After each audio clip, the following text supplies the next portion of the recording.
우리는 계속해서 예수님의 부르심과 제자들의 반응을 묵상하고 있습니다.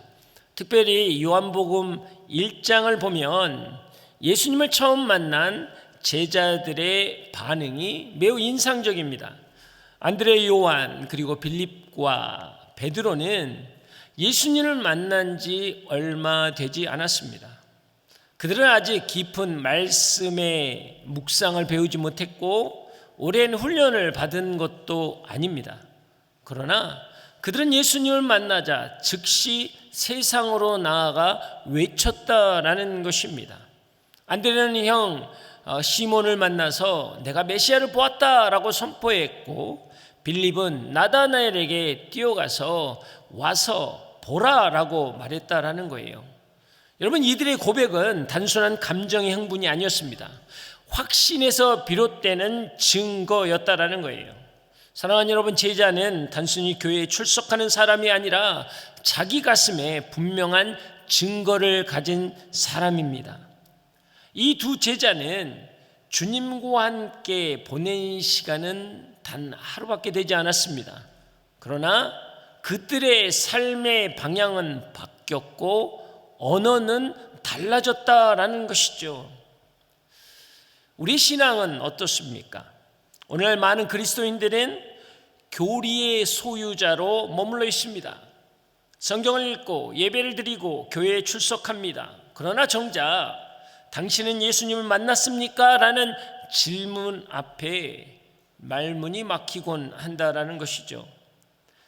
여러분, 제자는 교리를 소유한 자가 아니라 그리스도를 소유한 자입니다.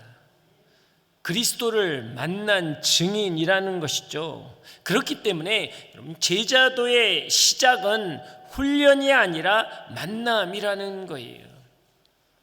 자기의 신념과 자기의 의로 똘똘 뭉쳤던 사울이 다메섹에서 예수님을 만나자 그는 진정한 사도가 되었습니다. 그 이유는 무엇입니까? 그가 뭔가를 더 배웠기 때문에? 그가 뭔가를 더 훈련을 받았기 때문에? 아니요, 주님과의 만남이 그의 인생을 바꿨다라는 것이죠. 제자는 설명하는 사람이 아닙니다. 여러분, 제자는 보여주는 사람이라는 거예요.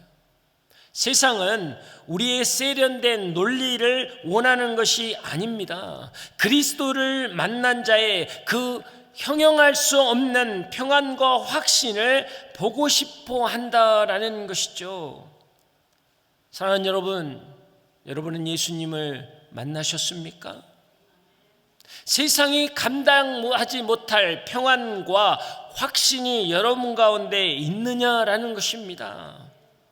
진정한 제자는 진리를 소유하는 보관자가 아니라 진리를 타인의 가슴에 심기는 이식자라는 거예요. 그래서 제자가 누군가를 만났을 때 그 만남은 단순한 교제를 넘어서 하나의 사건이 되는 이유는 제자의 가슴에 요동치는 생명이 상대방에게 전이 되기 때문입니다. 이게 제자라는 거예요. 사람의 시선을 피해서 우물가에 물을 길러 온 여인이 있었습니다. 그것은 세상의 손가락질을 받았죠. 고통이 있었고 아픔이 있었습니다. 그러나 그 여인이 예수님을 만났습니다. 그러자 그 여인은요, 물동이를 버리고 사마리아 마을로 들어가서 마을을 흔들기 시작합니다. 와서 보라, 내가 만난 예수를 만나 보라라고 이야기했다라는 것이죠. 제자는 체험을 소유하는 자가 아니라 체험을 흘러가게 보내는 자라는 것입니다. 날 때부터 맹인이 있었죠. 주님께서 친히 진흙을 딛게서 눈에 바르고 그리고 저 샘에 가서 실로암에 가서 눈을 씻어라 라고 하자 눈이 떠졌습니다. 근데 바리새인들은 이것을 문제로 삼았죠. 그가 안식일에 일을 했기 때문에 그는 하나님께로 온 자가 아니다 라고 그 부모를 찾아갑니다. 이 사람이 너의 아들이냐? 부모도 두려웠습니다. 왜? 이것을 고백하면 공동체에서 쫓겨나기 때문이죠. 그래서 이야기합니다. 그가 다 장성한 사람인데 왜 나한테 묻느냐? 직접 내 아들에게 가서 물어라 라고 이야기합니다. 그러자 그 아들이 그 종교 지도자들 앞에서 분명하게 선포합니다. 창세로부터 맹인으로 난 자의 눈을 뜨게 했다는 소리를 나는 듣지 못했다. 그러나 그분이 나를 눈을 뜨게 했다. 분명한 선포를 했다라는 거죠. 공동체에서 쫓겨났지만 그러나 그것이 그를 좌절하게 하지 않았다라는 거예요. 그의 체험이 흘러가기 시작했다라는 거죠. 여러분, 이것이 제자라는 것입니다. 주님은 단순히 믿으라고 하지 않으셨습니다. 주님은 나를 따라오라고 명령하셨죠. 그 부르심은 삶의 기반을 통째로 옮기는 사건입니다. 갈릴리에 어부했던 제자들, 그러나 그들은 배와 그물을 버려두고 사람을 낚는 제자가 됐다라는 것입니다. 삶의 중심축이 자신에게서 주님께로 옮겨왔다라는 것이죠. 그렇기 때문에 제자는 단지 교회를 다니는 사람이 아니라 자신의 삶을 통해서 하나님의 나라를 가시적으로 드러내는 하늘의 시민이라는 것입니다. 이 땅의 교회가 능력을 잃는 이유는 무엇일까요? 숫자가 점점 줄어들기 때문에요? 프로그램이 없기 때문에요? 아니에요. 제자가 없기 때문입니다. 초대교회 제자들을 보십시오. 세상에서 가장 강력했던 로마를 무너뜨릴 힘을 가지고 있었습니다. 그들이 가진 힘이 무엇이었습니까? 복음의 능력이었다라는 거예요. 그래서 그들은 복음의 증인되는 삶을 살았기 때문에 하나님의 거룩한 역사가 일어났습니다. 성도가 많으면요, 조직은 유지될 수 있습니다. 그러나 제자가 없으면 변화는 일어나지 않는 거예요. 단 몇 명의 제자가 있다면 그것은 반드시 역사가 일어날 것입니다. 왜냐하면 제자는 말씀을 듣는 사람이 아니라 말씀에 순종하는 사람이기 때문이에요. 제자는 특별한 사람이 아닙니다. 예수님을 만난 사람이에요.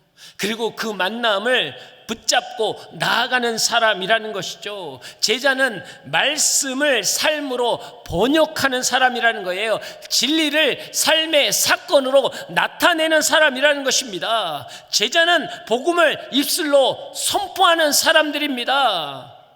우리 이 땅의 그리스도인들이 세상에서 너무너무 침묵하는 거예요. 왜? 이것은 나의 안위를 위해서, 나의 평안을 위해서. 그러나 제자는 그렇지 않다라는 거예요.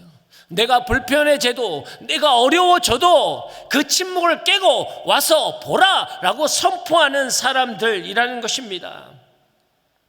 우리는 오랫동안 교회를 다녔습니다.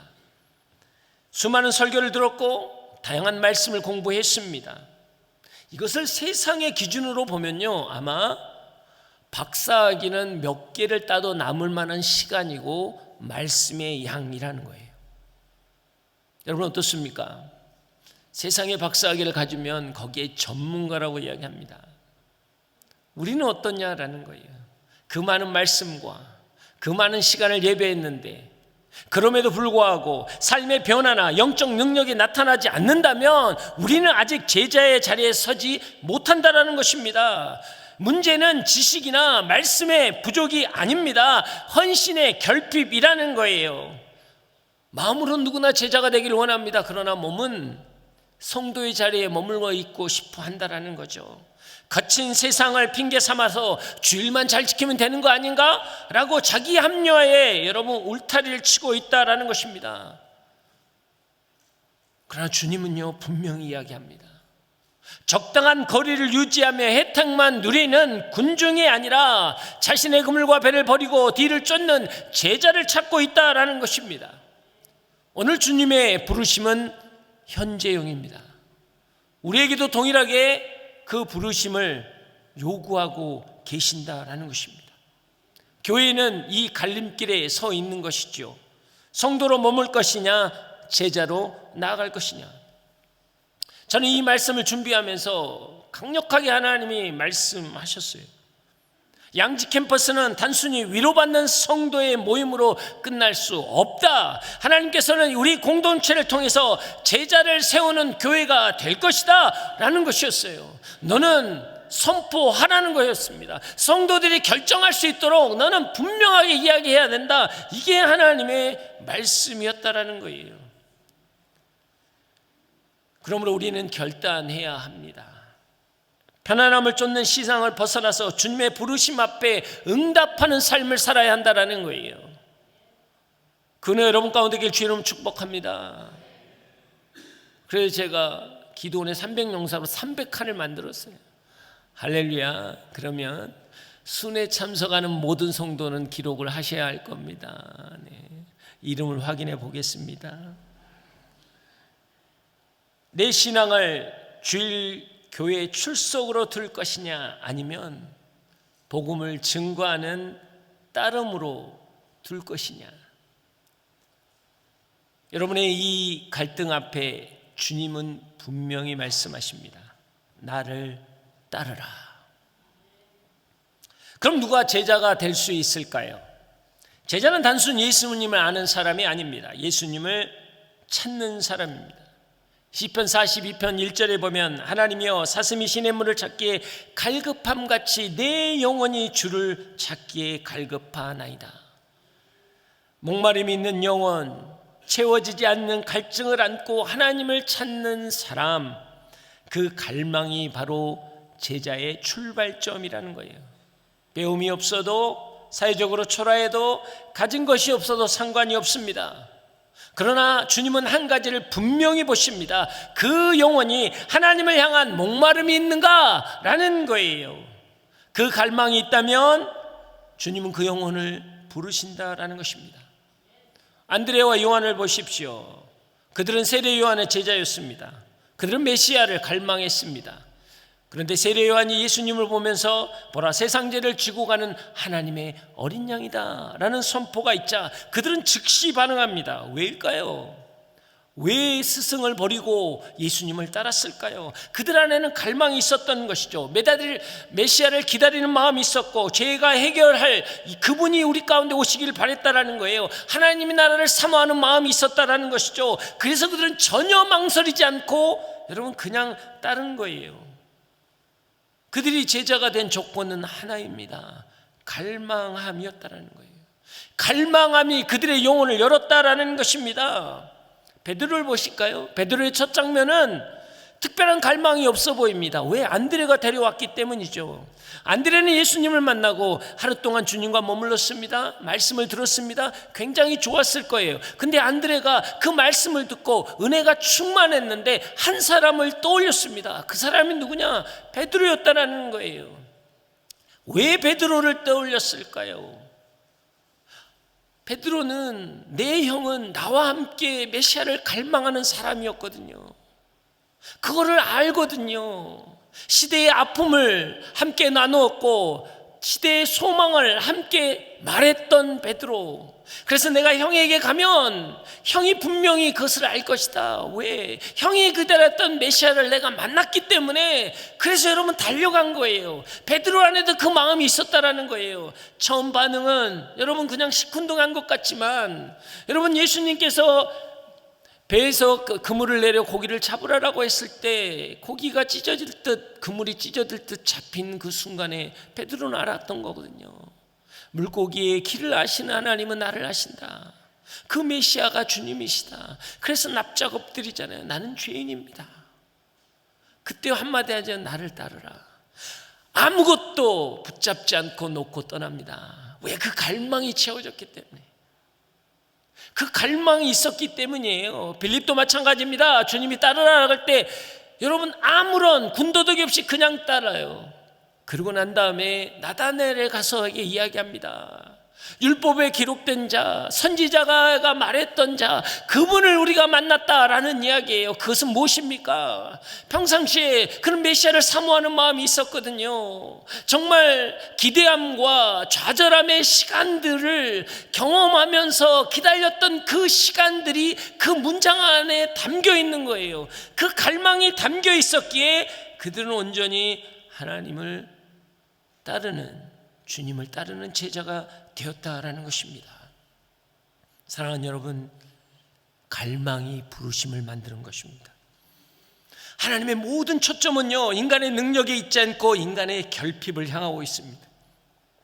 주님은 의에 줄이고 목마른 자는 복이 있다고 말씀하셨고, 누구든지 목마른 자는 내게로 와라 라고 초청하셨다는 거예요. 여러분, 갈망이 없는 영혼은요 움직이지 않습니다. 그러나 갈망이 있는 영혼은 주님의 미세한 말씀에도 움직이기 시작한다라는 거예요. 제자가 되는 조건은요 복잡하지 않습니다. 영혼에 대한 배고픔, 영적인 갈증, 하나님을 아니면 안 된다라는 내적 절망감, 절실함, 이것이 여러분 제자가 되는 조건이라는 거예요. 교회 안에서 가장 안타까운 것이 무엇입니까? 갈망함을 잃어버린 영혼이 많다라는 거예요. 예배를 드리면서도 목마름이 없고, 말씀을 듣지만 절박함이 없는 경청함. 여러분, 기도를 하지만 간절함이 없고, 사역을 하지만 그 안에 주님의 사랑이 느껴지지 않는 그 마음 가운데 있는 영혼들이 많다라는 거예요. 익숙함은 능숙함이 될 수 있지만, 여러분, 그 익숙함은 주님을 멀리 떨어뜨리는 거리감도 될 수 있다는 걸 아셔야 합니다. 그 상태로는 제자가 될 수 없다라는 것이죠. 하나님은 배고픈 영혼에게 만나를 내리셨고, 목마른 심령에게 생수를 부어주셨습니다. 그리고 그들을 제자로 부르시는 거예요. 지금 우리가 부족하고 연약하고 열악한 상황이라고 할지라도 그 한계의 상황이 우리를 더욱더 주님께 매달리게 한다라면 그것은 여러분 축복의 통로라는 것입니다. 혈병 앓는 여인을 보십시오. 12의 땅 그렇게 고통스러웠어요. 그녀가 붙잡는 것은요 다 부정한 거예요. 그렇기 때문에 누군가를 붙잡는다라는 것은 죽을 각오를 해야 하는 겁니다. 그럼에도 불구하고 주님의 옷자락을 붙잡았다라는 거예요. 여러분, 나환자들이 주님께 나왔습니다. 나병 환자는요 사람 앞에 나오면 돌에 맞아 죽는 거예요. 그럼에도 불구하고 주님 앞에 나왔다라는 거예요. 회당장 야이를 보십시오. 종교 지도자입니다. 주님께 무릎을 꿇으면 모든 것을 잃을 수 있는 상황이었어요. 그럼에도 불구하고 나왔다는 거. 왜요? 그 12회가 너무나 고통스러웠기 때문에, 그 나병이 너무나 저주스러웠기 때문에, 내 딸이 죽어가는 게 너무나 애통한 일이기 때문에, 그 한계가 주님을 향한 갈망함이 되었기 때문에 축복의 통로라는 거예요. 사랑하는 여러분, 왜 우리가 갈망함을 잃어버렸습니까? 여러분의 상황과 환경과 문제 가운데 있는 것을 주님을 바라보는 것이 아니라 세상의 기준이나 세상의 가치관이나 세상의 풍요를 바라보기 때문에 우리는 계속 갈증만 느끼는 것이지 주님을 향한 갈망으로 되어지지 않는다라는 거예요. 여러분이 갖고 있는 지금의 상황은 축복의 통로가 되어야 합니다. 자녀의 방황이, 가정의 어려움이, 경제적인 문제가, 질병으로 무너졌던 그 상황이 주님을 향한 갈망함이 될 때 하나님의 거룩한 역사는 일어날 것입니다. 그래서 우리는요 제자가 되는 길은 딱 하나예요. 우리가 정직하게 주님, 내가 목마릅니다. 내가 갈망합니다. 이 고백이 있다면 그 사람은 이미 제자의 길에 서 있는 것입니다. 그 은혜가 여러분 가운데 계시기를 여러분 축복합니다. 이 부르심을 받은 사람이 바로 나다나엘이에요. 45절에서 46절 말씀 읽겠습니다. 시작. 빌립은 나다나엘에게 찾아가 말했습니다. 모세가 율법에 기록했고 예언자들도 기록했던 그분을 우리가 만났소. 그분은 요셉의 아들 나사렛 예수요. 나다나엘이 물었습니다. 나사렛에서 무슨 선한 것이 나오겠는가? 빌립이 말했습니다. 와서 보십시오. 빌립의 말에 반응한 나다나엘의 대답은 문자적인 뉘앙스를 보면 지역적 편견을 가진 냉소적인 비아냥으로 들립니다. 그러나 여러분, 솔직하게 다른 사람이 이야기를 했다면 이해가 가요. 그러나 나다나엘이 이야기했다면 이해가 좀 안 가는 영역이에요. 왜냐하면 나다나엘도 갈릴리 가나 출신입니다. 할렐루야. 가나가 어딘지 아십니까? 초콜릿이 아니고요. 네, 가나 혼인잔치, 그 가나예요. 나사렛 바로 옆 동네입니다. 이걸 전문 용어로 도찐 개찐이에요. 네. 같은 지역이거든요. 나다나엘이 그렇게 비아냥거려서 될 지역이 아니에요. 성경은 지금 이 단어를 쓰는 건 나사렛에서 무슨 선하게 나오느냐, 그건 지역적 감정을 가진 비아냥이 아니라는 거예요. 나다나엘이 지금 내적인 상황을 표현하고 있는 겁니다. 그는 지금 진지하게 대화를 하고 있다라는 거예요. 나다나엘은 누구보다 성경을 잘 알았습니다. 율법과 예언서를 수없이 묵상했고 주님의 오심을 묵도하고 있었어요. 여러분, 미가서의 이야기는 무엇입니까? 메시아는 다윗의 동네 곧 베들레헴에서 오는 거예요. 근데 갈릴리, 특히 나사렛은요, 메시아의 출현 지역으로 기대되는 지역이 전혀 아니라는 겁니다. 여러분, 그의 반응은 편견이나 무지에서 나온 게 아니라 지나칠 만큼 진지한 성경의 이해에서 나온 거예요. 그 말이 경건하게 못하게 들릴지라도 그 속의 마음은 그게 아니에요. 그럴 리가 없다. 나사렛에서 메시아가 나올 게 아니다. 근데 혹시 그분이 정말 메시아냐? 정말 그분이 맞단 말이냐? 여러분, 그 갈등 가운데 있는 거거든요. 그래서 그가 흔들리기 시작한 거예요. 나다나엘의 여러분 회의적인 그 회의는 믿지 않겠다라는 회의가 아니고요, 메시아에 대해서 확인하고 싶어하는 회의였다라는 거예요. 언제 오실지 목말랐던 그에게 갑자기 메시아라는 단어가 왔고 당황스러워서 지금 흔들린 거죠. 그래서 이렇게 냉소적으로 이야기한 겁니다. 빌립은 그 냉소적인 이야기에 반응하지 않습니다. 여러분, 단 한마디, 와서 보라, 논쟁하지 않았다라는 거예요. 여러분, 이게 제자도의 굉장히 중요한 요건입니다. 생명을 소유한 자는요, 논쟁하지 않아요. 그게 자유함 있는 거예요. 와서 보라. 여러분, 그 자부심이 있으십니까? 세상이 창조과학을 반론을 제시하고 여러 가지 동성연애 만거할 때 우리는 성경적인 논쟁을 하려고 합니다. 그런데 우리에게 있어야 될 마음은요, 와서 보라. 주님을 만나면 그들의 그 마음, 그 흐트러졌던 마음, 무너졌던 마음, 잘못된 생각들은 바뀔 거라는 내 안에 확신이 있냐라는 거예요. 이건 반대로 이야기해서요, 여러분은 정말 주님을 신뢰하십니까? 할렐루야. 말씀이 육신이 되었은 예수 그리스도, 말씀을 신뢰하냐고 저는 묻고 싶은 거예요. 여러분이 매일 읽고 있고 묵상하는 이 말씀을 정말 신뢰하십니까? 이 말씀을 부딪히는 영혼들은 반드시 회복될 것이고 반드시 돌이킬 것이고 하나님 나라를 경험하게 될 것이다. 그 신뢰가 내 안에 있냐라는 거예요. 이게 제자도라는 거예요. 제자도는 무엇입니까? 여러분의 능력이 나타나는 게 아닙니다. 내가 얼마나 말씀을 신뢰할 수 있겠냐라는 거예요. 빌립은 어떤 논쟁도 하지 않습니다. 아니, 그분은 베들레헴에서 태어나셨어. 근데 헤롯 왕 때문에 잠깐 애굽으로 내려갔다가 그래서 나사렛으로 다시 온 거야. 그런 설명을 한 게 아니에요. 신학적인 배경으로 이야기하지 않아요. 와서 보라. 이게 여러분 제자도라는 거예요. 지금 여러분의 그 생명이 있습니까? 그 생명에 대한 자유함이 있느냐라는 거예요. 또 이 메시지 안에는 중요한 마음이 담겼습니다. 우리는요, 가끔 신앙생활 하다 보면 정말 하나님이 하셨나? 정말 내 삶에 하나님의 계획이 있나? 그런 물음표가 떠오를 때가 있다라는 거예요. 그럴 때 하나님은요, 우리를 책망하지 않으세요. 어찌하여 믿지 못하느냐? 어찌하여 그렇게 연약하느냐? 그지 않아요. 와서 보라라고 말씀하세요. 이게 예배이고 이게 기도이고 이게 찬양인 것입니다. 오늘 여러분 이 자리에 온 것은 주님이 와서 보라고 말씀하셨기 때문이에요. 이 안에서 여러분 그 말씀의 확신을 붙잡길 주의 이름으로 축복합니다. 갈망이 있는 의심은요, 불신이 아니라 진리를 향한 영혼의 몸부림이기 때문입니다. 주님은 그것을 기억하시는 거예요. 오늘 우리 마음속에 의심이 있고 오늘 우리 마음속에 그런 질문이 있고 뒤틀린 마음이 있다면 오늘 나다나엘에게 하셨던 주님의 음성이 여러분 가운데 임할 것입니다. 여러분의 의심은 믿음이 될 것이고 여러분의 갈망은 만남으로 바꿀 것입니다. 그 은혜가 여러분 가운데 길 주의 이름으로 축복합니다. 자, 47절에서 49절 말씀입니다. 다 함께 읽겠습니다. 시작. 예수께서 나다나엘이 다가오는 것을 보시고 계획을 말씀하셨습니다. 여기 참 이스라엘 사람이 있다. 이 사람에게는 거짓된 것이 없다. 나다나엘이 물었습니다. 어떻게 저를 아십니까? 예수께서 대답하셨습니다. 빌립이 너를 부르기 전에 내가 무화과 나무 아래 있을 때 내가 보았다.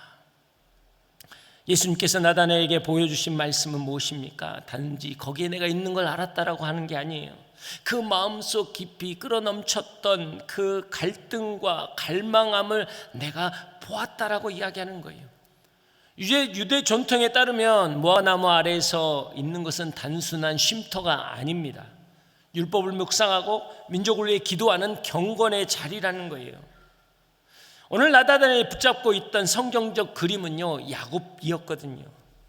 야곱의 원래 이름은 무엇입니까? 간사한 자, 속이는 자의 뜻이에요. 그가 야복 강가에서 하나님과 씨름한 후에 이스라엘 이름을 받은 거죠. 지금 나다나엘이 여러분 이 무화과 나무 아래서 고백한 게 무엇이냐? 우리 민족이 아직도 야곱처럼 그렇게 살고 있지는 않느냐? 하나님의 언약의 백성이 왜 이렇게 무너져 있느냐? 로마의 핍박 안에 갈등하고 있느냐? 하나님의 나라는 언제 회복될 것인가? 나는 정말 야곱처럼 살아가고 있지는 않는가? 내가 정말 이스라엘인가? 라는 그 갈등 가운데 있었거든요. 그 무화과 나무에서 그 갈등을 하고 있는데 주님이 찾아와서 그런 거예요. 너는 참 이스라엘이라. 너에게 간사함이 없다. 너는 야곱이 아니라 이스라엘이라. 이래서 충격을 먹은 거예요. 어떻게 아십니까? 그런데 무화과 나무에서 내가 보았다. 이게 여러분 주님의 마음이었다라는 거예요. 그것을 경험하자 그가 당신은 우리의 왕이십니다. 당신은 메시아입니다. 그렇게 고백한 거예요. 그 갈망이 채워지자 하나님의 거룩한 역사가 일어나는 것입니다. 여러분은 어디에 갈망하고 있습니까? 세상이 물질입니까? 세상이 주의입니까? 세상이 주는 평안함입니까? 그렇다면 여러분 세상의 가치관이 들어와야 여러분은 갈망이 해석되는 거예요. 그러나 정말 주님을 향한 마음이 있다면 내가 부족하지만 내가 연약하지만 내가 지금 야곱처럼 속이는 자로 형편없이 살아가지만 제가 이스라엘이 되길 원합니다. 정말 내 인생이 우리 이 민족이 이 나라가 회복되는 놀라운 역사가 있기를 원합니다. 나는 그 갈망이 있다면 하나님은 반드시 채우실 거예요. 이게 제자의 삶이라는 겁니다. 하나님 우리에게 주신 가장 큰 마음이 무엇입니까? 너가 무화과 나무에 있을 때 내가 보았다. 이게 어떤 뜻인 줄 아세요? 주님은 그것만 보았다라는 거예요. 나다나엘은 오랫동안 기다리면서 마음이 뒤틀렸거든요. 언제까지 기다려야 되느냐? 언제까지 이 민족은 이래야 하느냐? 그래서 그 언어가 어땠어요? 나사렛에서 무슨 선한 게 나오겠어? 어떻게 보면 불건건한 것 같잖아요. 맞아요. 그의 마음이 뒤틀려 있었어요. 그의 마음이 화가 나 있었어요. 그의 마음이 언짢은 마음이 있었죠. 근데 오늘 주님 뭐라고 그러세요? 나는 그걸 본 게 아니라 거기에서 그래도 그 자그마한 갈망함, 그 자그마한 믿음, 주님이라고 불렀던 그 마음, 그거 기억하신다라는 거예요. 여러분 이게 제자라는 겁니다. 사랑하는 여러분, 오늘 하나님은요 여러분이 지금까지 살아왔던 죄된 모습을 기억하는 게 아니에요. 우리가 주님 앞에 쓸 때 가장 두려운 게 뭡니까? 우리의 과거잖아요. 내가 이렇게 살았고 이런 일을 했는데. 그러나 주님은요 여러분의 죄와 여러분의 무너져 있었던 그 반복되는 그 습관들과 대화하는 게 아니고요, 그런 와중에서도 내가 좀 잘 살아야 하는데, 그런 와중에서도 내가 좀 신앙을 회복해야 하는데 라고 했던 그 자그마한 호흡, 그 자그마한 신음을 오늘 이야기하는 거예요. 내가 보았다. 뭘 보았겠어요? 그 신음을 보았다라는 거예요. 그 애통함을 보았다라는 거예요. 그러면서 뭐예요? 너는 믿음 있는 자다. 너는 참 이스라엘이다. 너는 간사한 게 아니다 라고 이야기하는 거예요. 여러분, 그 하나님의 마음을 아시겠어요? 그럼 베드로가 그렇잖아요. 베드로는 툭 하면 뚜껑이 열렸잖아요. 얼마나 속상하겠어요. 야, 그 칼 좀 집어넣어. 사고는 다 치고 다녔잖아요. 그러면 그렇죠. 왜 너는 그렇게 덤벙대고 왜 그렇게 다혈질이냐라고 하지 않고요. 주님은 그런 거예요. 아니다. 그는 그의 덤벙거리고 그의 다혈질은 교회를 세울 열정이다 라고 이렇게 이야기하시는 거예요. 제자들이 믿음이 없어서 걸음이 더뎌요. 보여달라 그러고 어떻게 해야 하냐고 그럴 때 왜 너희들이 믿음이 없느냐라고 하지 않고, 그래도 그들은 나와 항상 함께 했던 신실함이다. 이게 오늘 주님이 무화과 나무에서 너를 보았다라는 마음이에요. 오늘 주님은요, 무화과 나무 아래에서 있었던 여러분을 아십니다. 그 눈물을 아시고요, 그 애통함을 알고 그 아픔을 아세요. 그리고 말씀하세요. 너는 간사한 자가 아니다. 너는 참 이스라엘이다. 그래서 여러분은 제자가 되는 거예요. 그래서 우리는 모두가 제자가 되는 거예요. 그 은혜가 여러분을 살리길 주의 이름으로 축복합니다. 오늘 시간 우리가 기도하며 나아가길 원합니다. 사랑하는 여러분, 여러분의 삶의 자리 한번 둘러보십시오.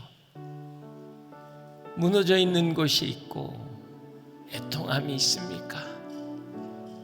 깨어져 있는 관계가 있고 방황하는 나의 배우자와 무너져 있는 내 자녀가 있습니까? 여러분이 호흡이 있고 여러분이 한숨이 있는 그 자리, 하나님은 그 소리를 들으십니다. 오늘 말씀하세요. 나의 불평을 탄식이라고 말씀하세요.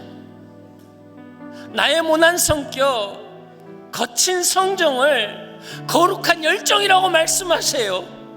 여러분, 이게 복음이고 이게 은혜입니다. 그래서 내가 오늘 제자가 된 거예요. 오늘 내가 그 주님 앞에 나아가기를 원합니다. 하나님, 내가 그 주님 앞에 나의 열정이 회복되게 하여 주시옵소서. 하나님, 나의 갈망이 회복되게 하여 주시옵소서. 다 함께 주여 외치고 기도합니다. 주여. 하나님 아버지,